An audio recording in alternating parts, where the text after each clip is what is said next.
রন্ধনটা একটা আসলে শিল্প। তবে সেটা মেয়েদের জন্য নয়। কারণ এটা ওদের প্রাত্যহিক কাজ। কিন্তু ছেলেদের জন্য অবশ্যই রন্ধন শিল্প। আর সেটা পৃথিবীর বড়, বড় মানে রেস্টুরেন্ট তারপরে হোটেলগুলোতে বা যেখানেই বলেন আপনি বাইরে খেতে গেলেই বুঝবেন যে ওখানকার মেক্সিমাম শেফ যারা আছে তারা সবাই কিন্তু এই যে ছেলে। আর এই ছেলেদের হাতের রান্নাটা খেয়েই কিন্তু মেয়েরা মানে আঙুল চেটে খায় এবং ভালো করে Facebook এ এসে রিভিউ দেয়। অমুক রেস্টুরেন্ট সে হইছে অমুক রেস্টুরেন্টে এটা কিন্তু ওইটা শেফ ছিল কিন্তু ছেলেরা। তাই ওদের কাছে আসলে রন্ধনটা শিল্প একদম নির্দ্বিধায়।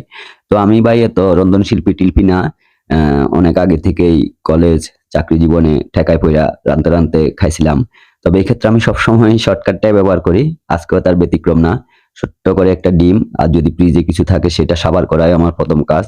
যখন ফ্রিজের স্টক ফুরাবে তখন যাইয়া মানে কি ওই যে হয়তো দেখা যাবে ভাতের সাথে একটা ডিম, ডিমের সাথে মানে কি বলে আলু ভর্তা, হ্যাঁ, ডাল এইসব আরকি। তবে হ্যাঁ, অন্য রান্নাও আমি রাঁধতে পারি। কারণ অনেক রাঁধছি।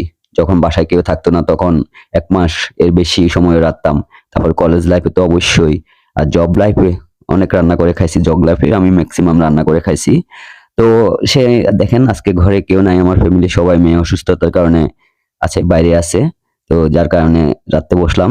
দেখেন ডিমের সাথে কি। আর সবসময় আমার ভিতর রান্না করতে গেলে মানে কি দুষ্ট বুদ্ধিগুলা খেলে মানে কিসের সাথে কি মিক্স করে দেয়া যায়। এখানে একটু মাংস ছিল সেটাকেও একটু নেড়ে জুড়ে কোন রকমে আরকি খাইতে হতে হবে। তো আমার রান্নার অবস্থা হচ্ছে এটা। তবে ভাই হ্যাঁ, আসলেই রন্ধনটা একটা শিল্প। এই যে মরিচ কোথায়, জিরা কোথায়, ওটা কোথায়, সেটা কোথায় এগুলো আমাদের পক্ষে সম্ভব না। ওরা রাখে ওরা